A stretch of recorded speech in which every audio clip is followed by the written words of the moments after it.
Hello everyone and welcome back to my Senate election prediction videos where I take a look at the Senate races going on across America in 2024 and give my thoughts, analysis, and predictions on the races.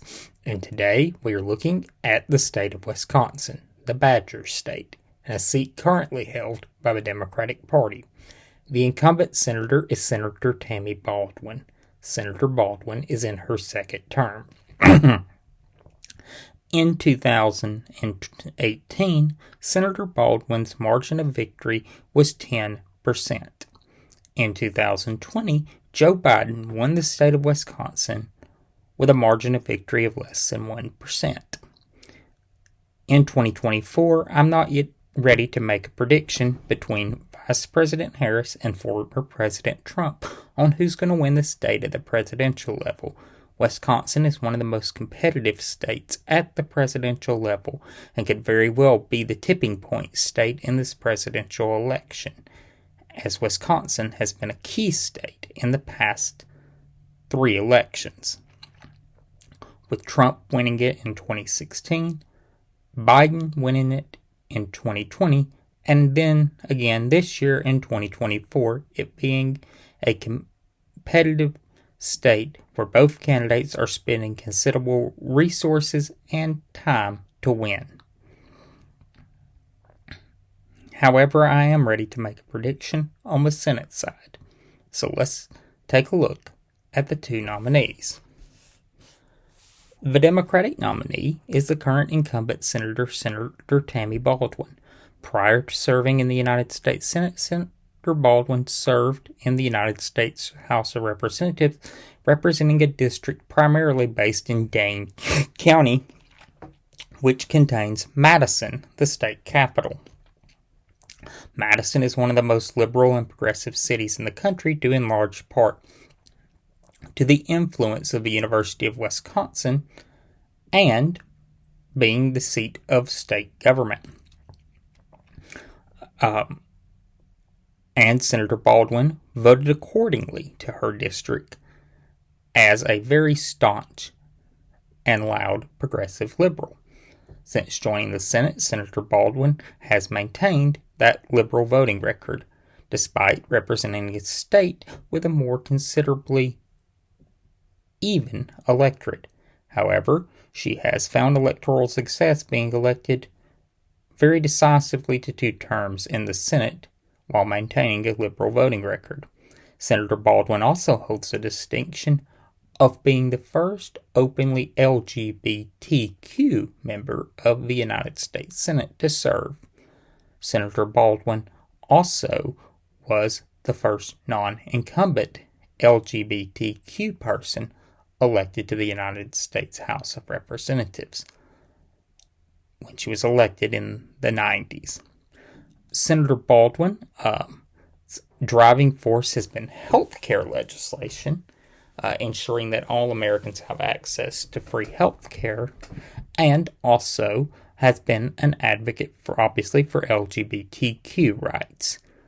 Senator Baldwin is widely respected in the Senate for her willingness, though, to work across party lines on issues that she cares about, and has worked with Senator Josh Hawley, one of the most conservative senators in the Senate, on a trade bill.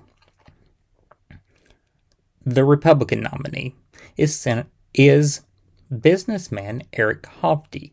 Mr. Hovde, prior to entering this race, is a native of Wisconsin, although he has spent most of his career in Los Angeles, and there is some question about his residency in the state of Wisconsin that the Baldwin campaign has raised. Mr. Hovde runs a charitable organization, and his business donates considerable amounts of money to charity. Mr. Hovde has made his outsider status and charitable contributions a centerpiece of his campaign. The combined total for the primaries. About 53% of Wisconsin voters cast votes in the Democratic primary, and about 46% cast votes in the Republican primary.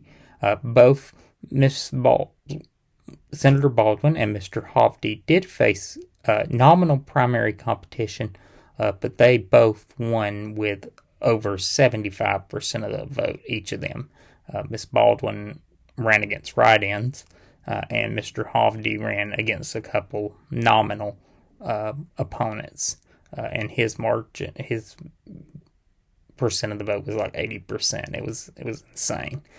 Both of them easily won their nominations, and ever since both of them entered the race, Senator Baldwin announced for re-election and Mr. Hovde announced he was running for the seat.